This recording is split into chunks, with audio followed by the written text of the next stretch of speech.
All right, thanks. And thanks to everybody for coming. Is Ashley Henry in the room by chance?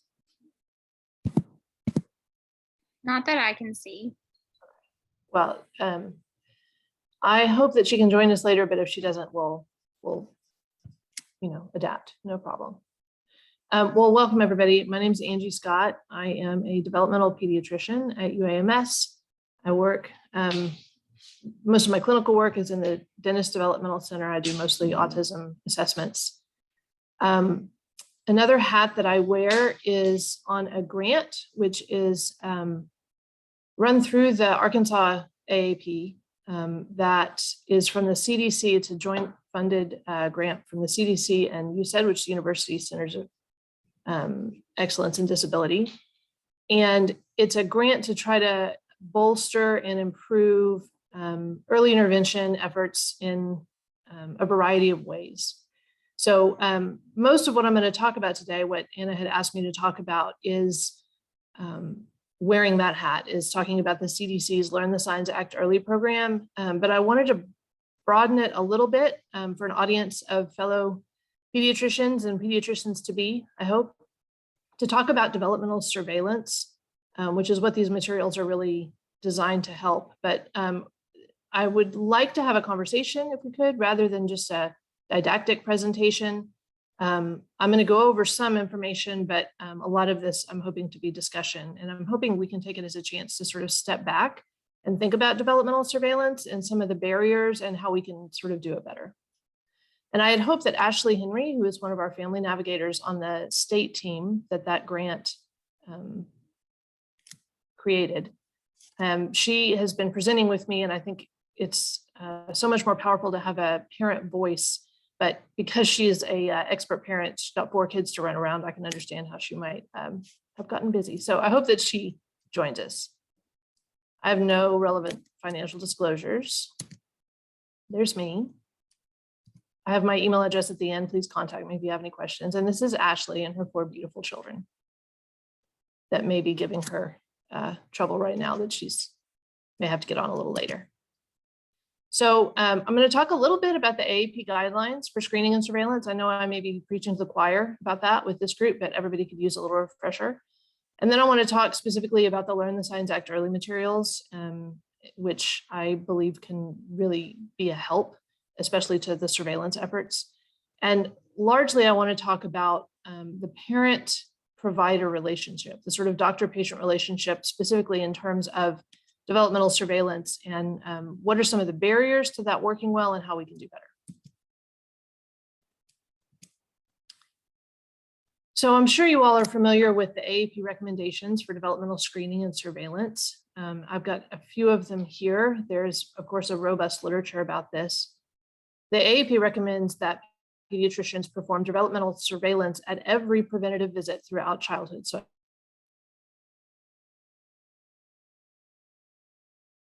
the specific ages in which we're recommended to administer a specific developmental screening tool.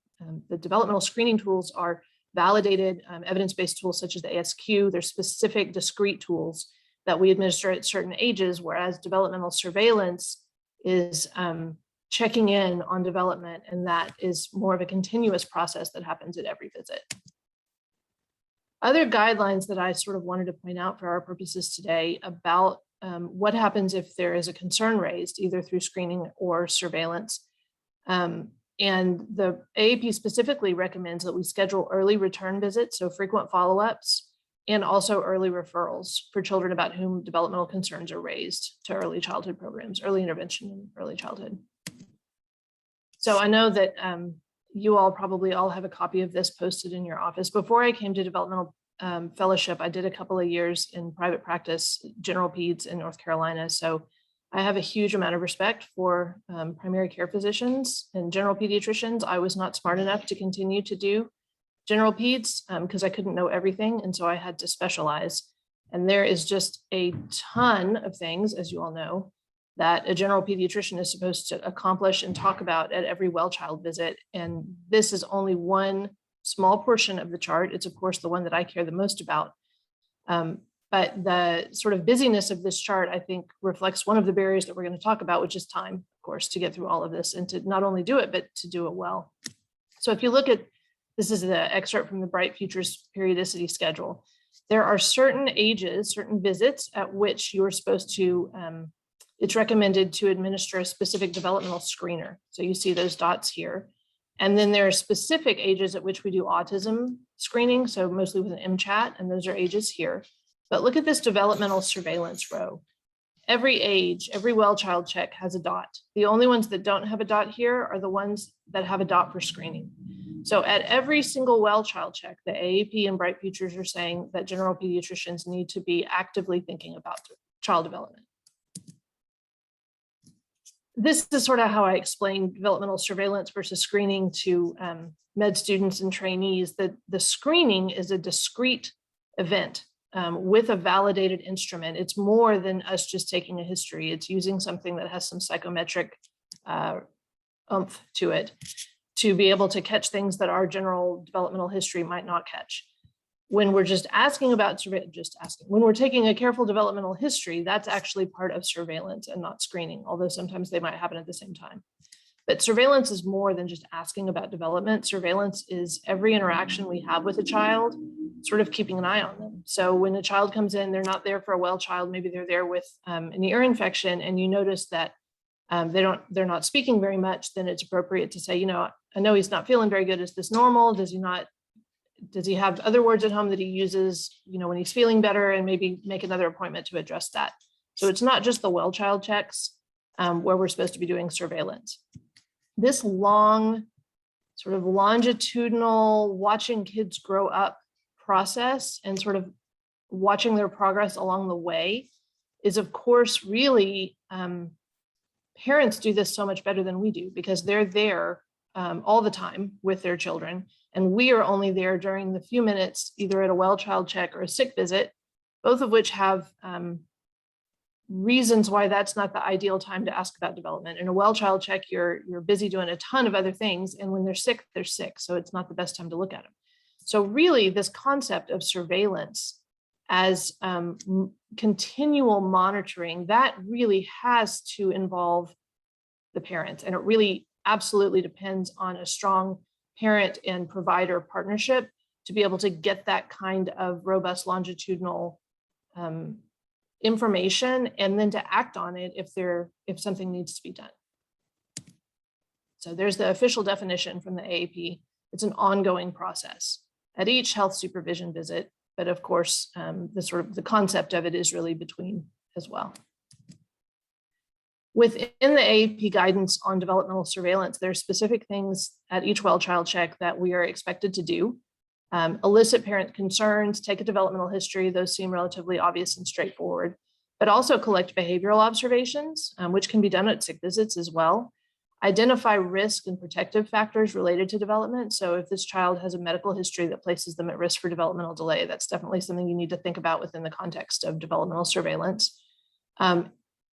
Careful documentation, because at the next well child check, you're going to wonder if you asked about if they were sitting up, and it would be good if you made a note of that. And careful documentation for all these sort of milestones as they go can be tedious, but is really important.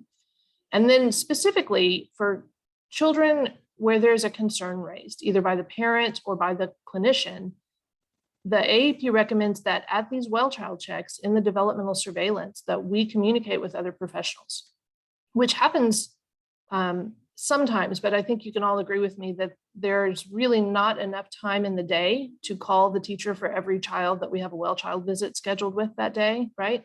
So there's some barriers to doing this, but I want to point out that this AAP does recognize the importance of gathering information across settings. You have the parent information about what's going on at home, but depending on the age of the child or where they are during the day, there's a whole wealth of information out there that other people might have that might not be in the room during these well child visits. So this has been the case for a long time. These recommendations have not changed substantially. The AAP has been talking about developmental monitoring and surveillance for a really long time, long enough for us to look back and see how well it works. And unfortunately, the answer is that it doesn't work very well.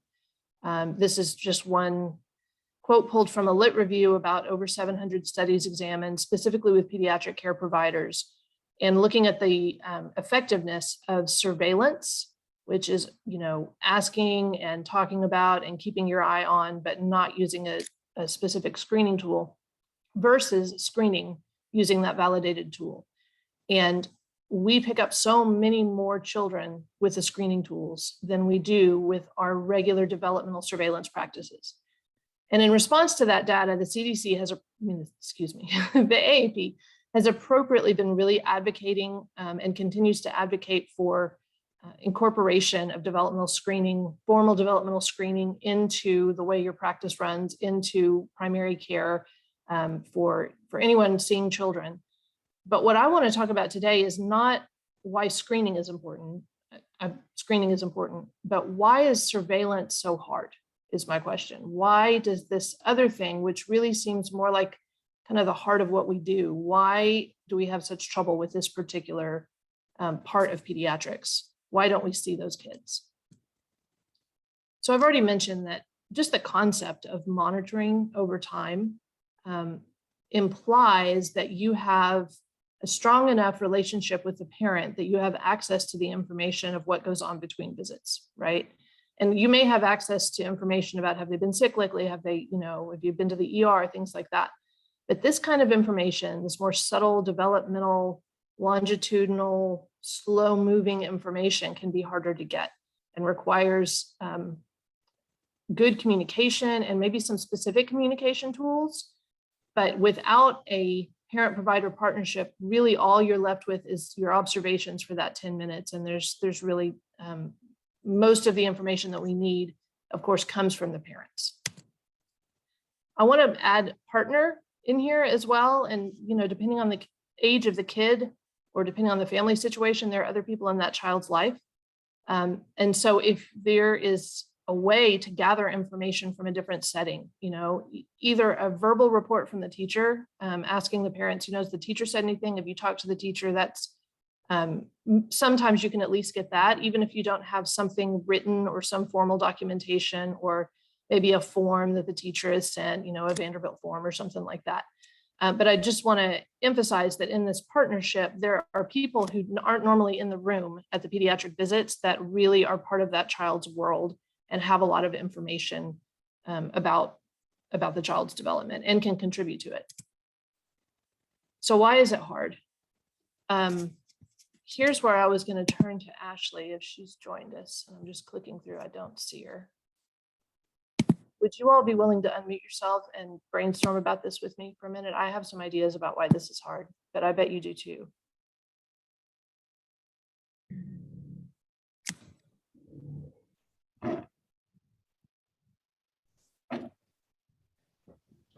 Hey, Dr. Scott, this is Dr. Rogers. Hey. We've talked about this before, but I think some of the barriers you identified are very true. I think that sometimes in pediatrics, and so this is one of my favorite parts of pediatrics, by the way, it's developmental stuff. So that's why it's been so important in my practice, but in pediatric literacy and just overall development. But, we talk, I think when you talk to pediatricians most about this, the discussion around payment for the time it takes to do the screen, to administer the screen, and to pay staff and to follow up. It's the number one thing. Absolutely. I think, although I will have to say, so and I'm not promoting and have no financial connection with Chattis, but we implemented Chattis in our practice to do the ASQ. And I would have to say, number one, it did have a cost that came with it, but in the end, it ended up saving us time. And it led us to time to spend more time to talk with families about what they were concerned about, which is what I think that's what they remember when they go home. And then the other thing is, a lot of times they would do the developmental survey before they came in, and then they would come in and be like, and you're about, oh, he's kind of borderline, or I failed, the fine motor, and they're like, well, he does. Actually, I went to the store and I got some blocks, and he can't stack blocks. And then, it really got parents thinking about their child's development, and that they consistently kind of report that they enjoy, filling out the survey. So in some ways, there's some barriers. I think the other thing that I would say is systematic wise is within your practice, you really have to have a system, and it has to be consistent, and you have to, follow it every time, or you're going to miss a lot of kids when they are due for developmental screens or it's time. But I still enjoy, like you said, that time in the office, even if it's an ear infection visit, to kind of talk about development. It just takes time and observation. It also took me probably about 5 to 10 years of practice to get really good at it. Yeah, and comfortable, right? I think that's true. I hear from a lot of, like, this is not the resident's favorite part, pediatrics, very often, this is. Yeah, but for general pediatricians, this is a large part of our day. Absolutely. Absolutely. Yeah. Yeah. And I love the idea of the way you're describing Chattis and really the ASQ, right? I mean, Chattis is the delivery system. And I think that's interesting that delivering it at home, in other words, doing the developmental screening makes developmental surveillance more robust, right? Because you have the parents more actively involved and thinking about things, and sort of in between visits going to get blocks and seeing if they can do this and whatever. And so then when you go to have the conversation at the next visit, even if you're not administering the screen, having that experience of going through the screen and answering those questions puts the parents in a better place, right, to be able to have that continuing monitoring conversation. Right, and that's been our experience, yeah. But we would also love to get paid to do it. Yeah, no, right? Yeah. That's fair. Dr. Cope, did you have a comment? Yeah, so I've worked in offices where we actually had the parents fill out the ASQ, while they're waiting, in the waiting room. Of course, we would ask that they try to come 15 minutes early. Sometimes it would happen, sometimes not. Right. And we started, I believe at 6 months, and would go through I think up until 4. And I even kind of pushed for the office and found the books that we could give the handouts, so that the parents sort of had homework if we saw just minor areas for them to work on. So I found that was good buy-in, and I was in an area where early intervention seemed to be rather robust.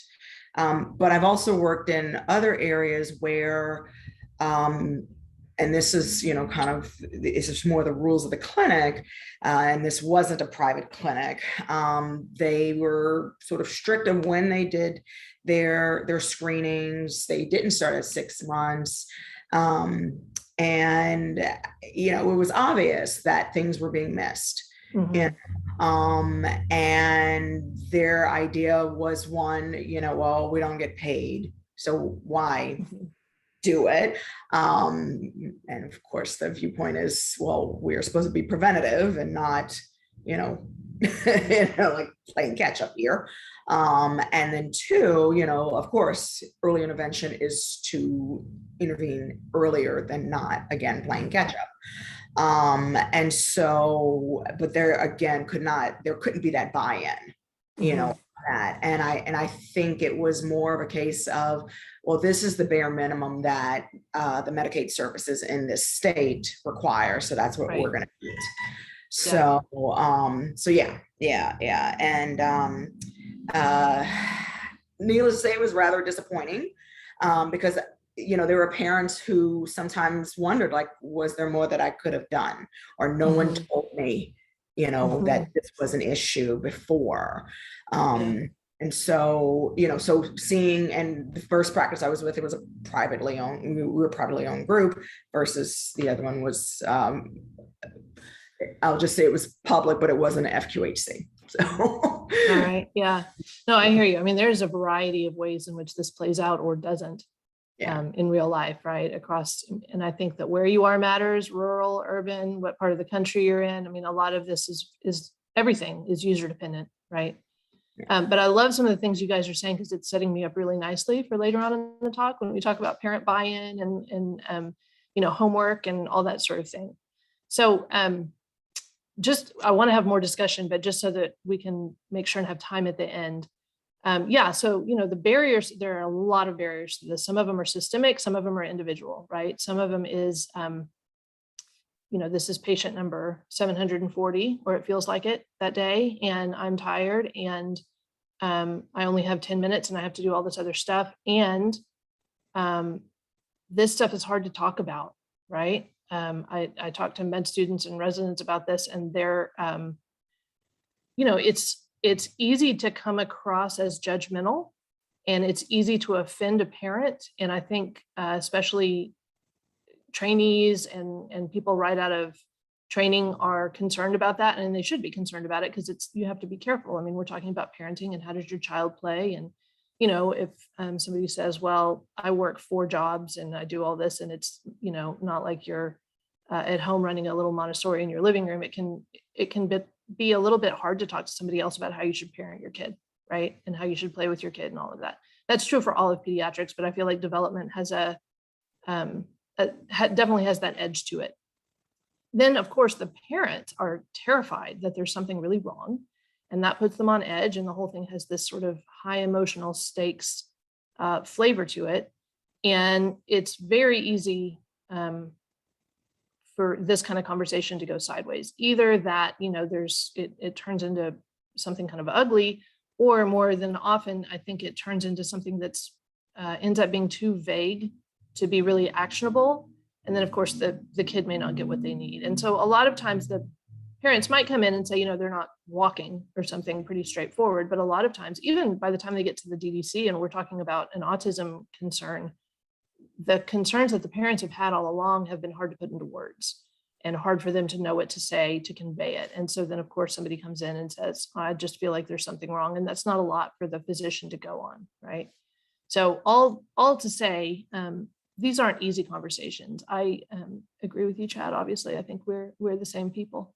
Where I think that the challenge of it is part of what's rewarding for me, and there are definitely people who look forward to these. But I want to acknowledge that there are a lot of my colleagues in medicine where this is their least favorite part.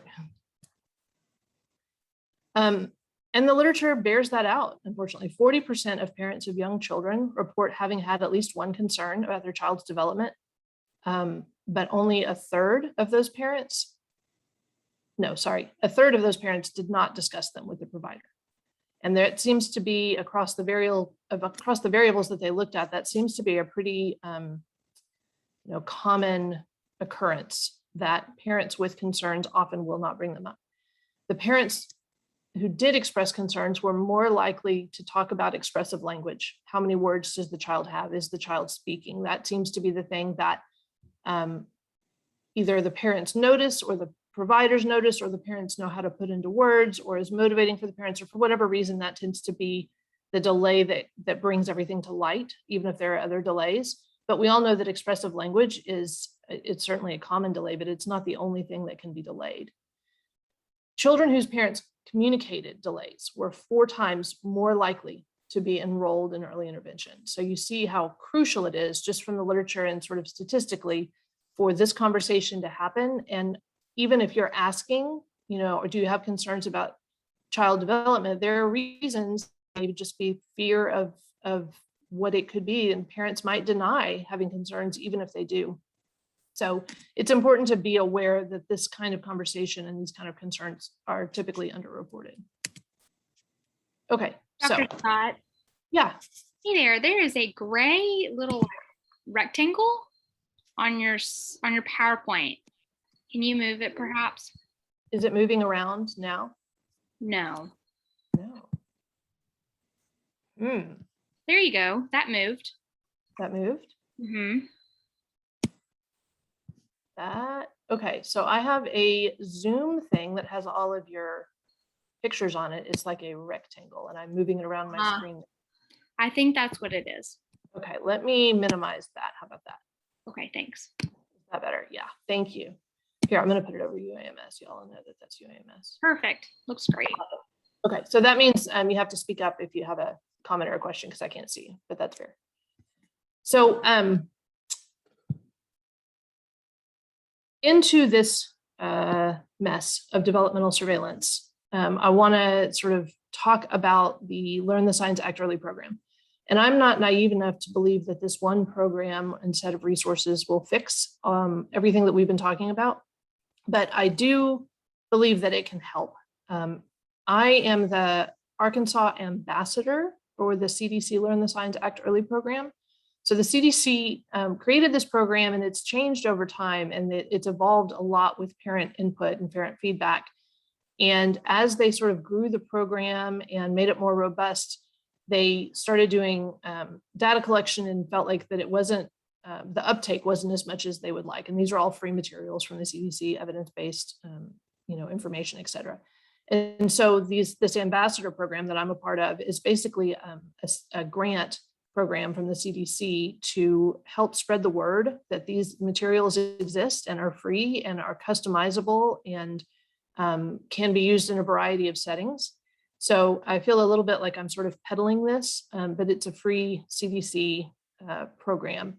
And having gone through it with the ambassador program, but even before then, this is what I tend to use to teach about development, because I think it's probably the best resource to go to if you're a med student or a resident learning about developmental milestones.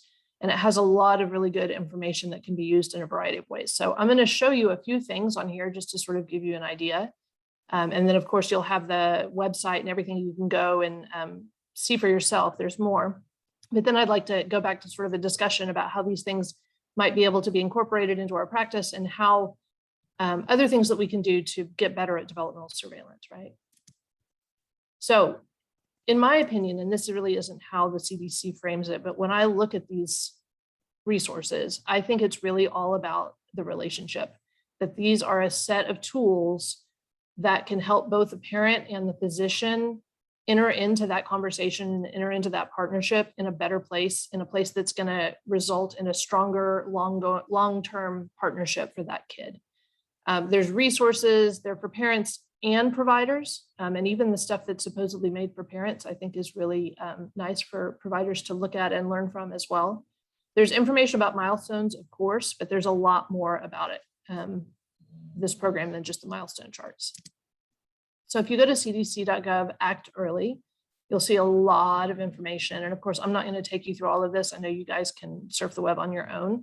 I just want to highlight a few things, but I would really, if you have some time, I know none of you have time, but if you happen to have a no-show and you have 5-10 minutes, I would really recommend clicking through this because there's some real good stuff on here. I am going to skip this because the last few times I've done it, it's not worked from a tech point of view. But there's some videos on there that are like video testimonials of parents who've used it and talk about really liking the program. So you can go and watch the video. A few things I want to point out about the way that the CDC approaches this and the way that this program is put together. You can see here from this example, this is like in a brochure, these are smiling, happy children. These are bright colors. It's very accessible, and it's not scary.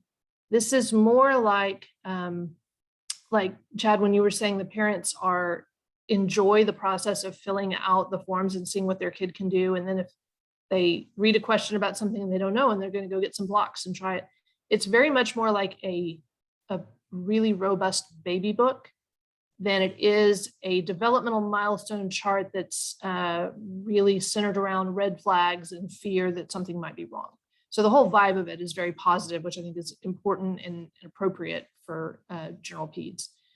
They also managed to have some very specific, and I don't know, this sounds weird, but some of my favorite milestones in there, not just walking and talking and sort of the big ones that people know about. They managed to incorporate some pretty subtle social communication, cognitive milestones into this in a way that it's accessible to parents. So for instance, at 6 months, they have response to name, right? And that's one that we're constantly asking people by the time the kid's 3 and they're in the DDC. And it's real hard for parents to remember if they did that by 6 months or not. because that's not really, that wasn't one of the things listed in the baby book. So it has, I think, a nice level of specificity for as simple and as accessible as it is.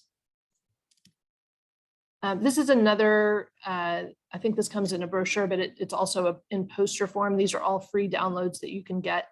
And if you want some on like color glossy paper, you can email me and I can send you a box for free. But the way that the materials talk about development, it's not discrete checkboxes. It's more like a longitudinal process. It's a journey, right? So I think this particular graphic really summarizes the way that development is portrayed within this set of resources, that it's more like building blocks and you're moving along with your child and things build on each other. And there are certain things, discrete things that we're checking on at certain ages, but the whole thing is very sort of, I don't know if growth mindset is the right word. It seems continuous instead of discrete. And I think that's also a very appropriate and positive way for parents to think about development, and takes it more into the realm of, here's the process of creating this human together, right? And you're doing the work and I'm here to help, but it's this ongoing process. It's not come to the doctor and check these boxes and make sure nothing's wrong. It's how to do this really important job well all the time at home and in the doctor's office. So these are the milestone checklists, and these are the things that you're, if any of you have used these before, these I think were the original part of the Learn the Signs Act early programs. They've been around a little bit longer than some of the other aspects of the program. And you can imagine it would be fairly easy to print these out and go through them in your office at a well child check, at an appointment where you're not going to do a screen, or even an appointment where you've done a screen.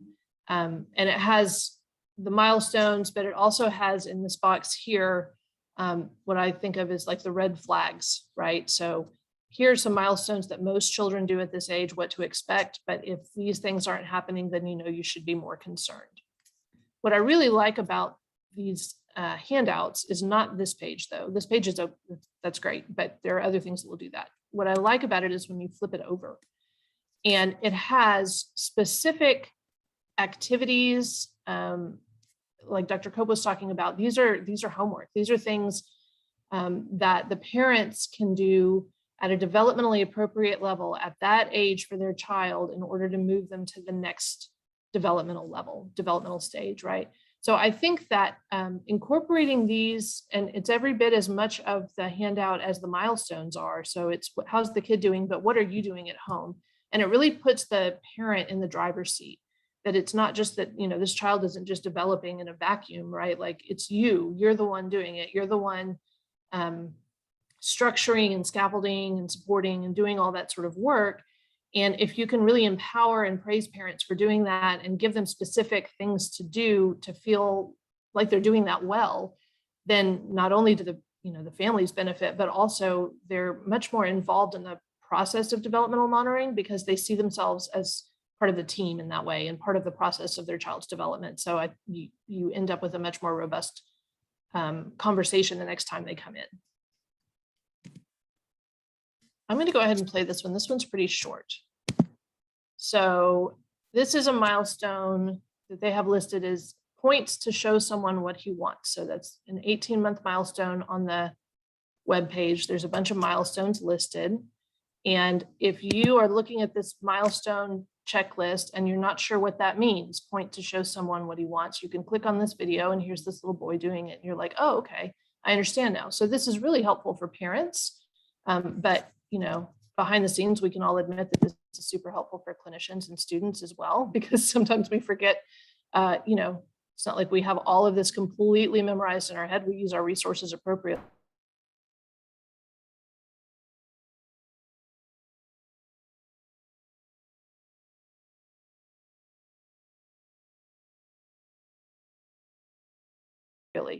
And so these videos and pictures, discrete single finger point, looking at his teacher, looking back at the truck. Sorry, I may have frozen there for a minute. Are you guys with me? You're doing great. Okay, sorry. Yep. So anyway, the video examples and the picture examples, I think makes this a much more usable version of a milestone list, both from the sort of clinical teaching and training and having a sort of refresher for the clinician, but also for the parents. Whoops. There we go. The other thing that I think is really, I don't know why anybody didn't think of this before. It's so, brilliant and fabulous and simple, which is that this is all, of course, it's available on anybody's phone because anybody can go to the internet and go to the website, but they have an app version of it. The CDC's put together an app that streamlines all those features and resources into this very easy app.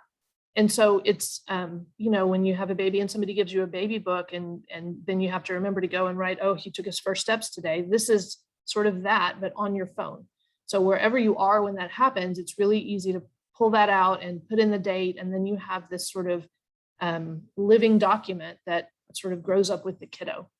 It also has all of those milestone charts and pictures and examples and things sort of very easily accessible. So if somebody is asking you, does your child do this or that, you can look at it and then look at your child and it's right there in front of you. When you register for this, you see the example, it says Jordan is 4 years old. So you put your child's birthday and information, you can upload a picture and it will send you little reminders. Jordan is 12 months old. He should be saying 5 single words or whatever it is that's loaded in for that age. And so in between visits, they get these notifications like, hey, this is what we'd expect your kid to be doing. How are they doing? And then you answer the questions. So when you go in for your 12-month visit, you have a whole lot more ammo, right? To talk to your doctor. You have all this information that you've charted and it's specific and it's timely and it empowers parents because now they're speaking the same language that the doctor is speaking.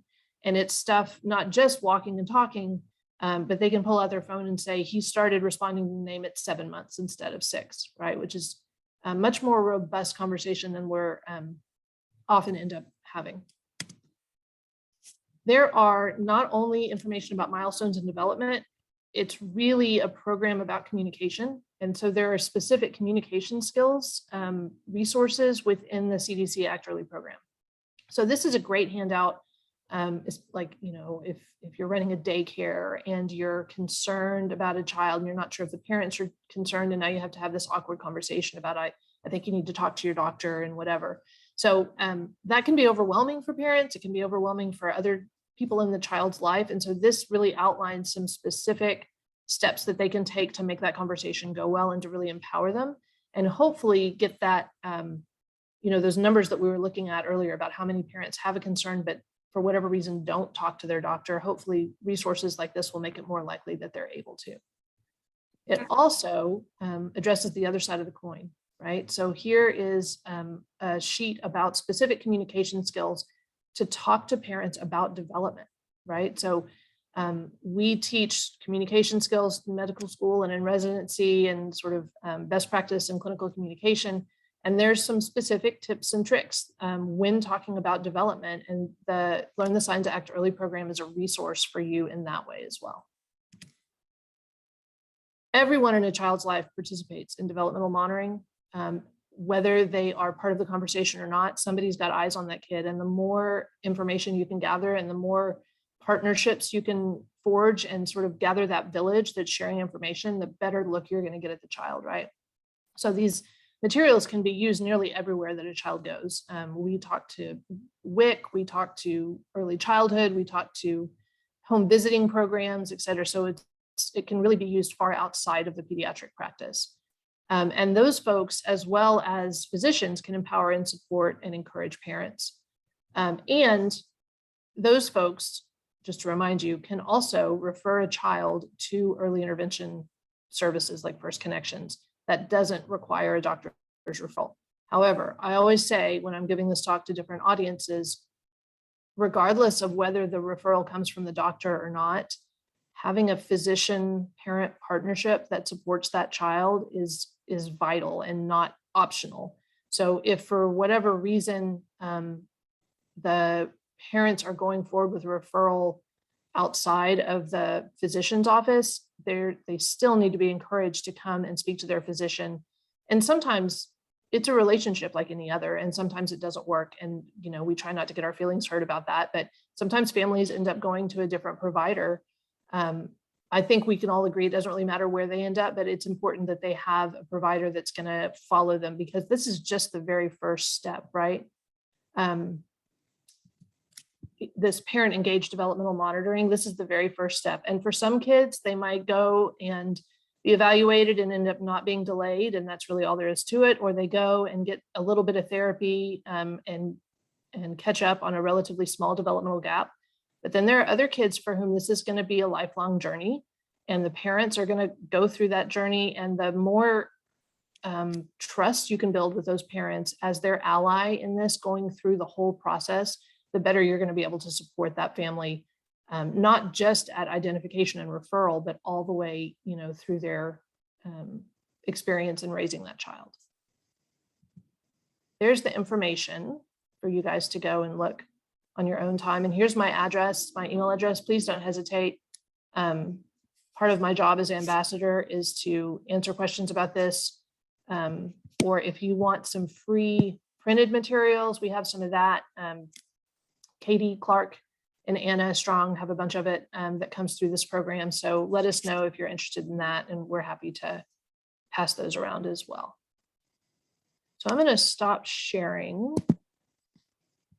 And I'd love to hear any comments or questions.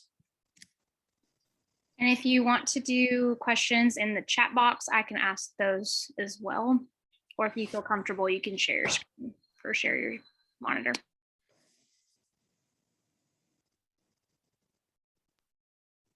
If it's okay, I'm not going to share my monitor because I didn't wash my hair today. Some interesting things, some interesting thoughts, and I really do like this tool. We have used it and posted around the clinic for parents to look at it. I think the videos are really helpful, especially for young parents, that are looking for things and looking for ways to respond to children's behaviors, because a lot of times what they think is bad behavior is just adaptive behavior, and how to kind of redirect that. But we had a discussion within our practice the other day, just, we're all, I'm in the grandparent stage, and then my younger partners are in the parenting stage. And then when you're training in residency, you're just starting, and you may not have children, or you're about to have children, and you really learn a lot about the development. Then I think we all kind of looked back and said we were a little bit judgy when we were residents about development. And I think this is a great tool. I didn't think about being a tool for residents to look at and to use, especially before they go in to see a family and to give some anticipatory guidance. It's really, that's a great tool. I was going to ask you, like I use Broom some with our grandchildren are older, just sometimes when I'm looking for something to do with them that day. It's like that app. But I will say, just, my years of practice too, I probably have gotten less judgy. And every time I leave the room with the family, even it's not going well or it is going well developmentally, I just tell the parents they're doing a great job, because I think they're just parenting the way they were parenting.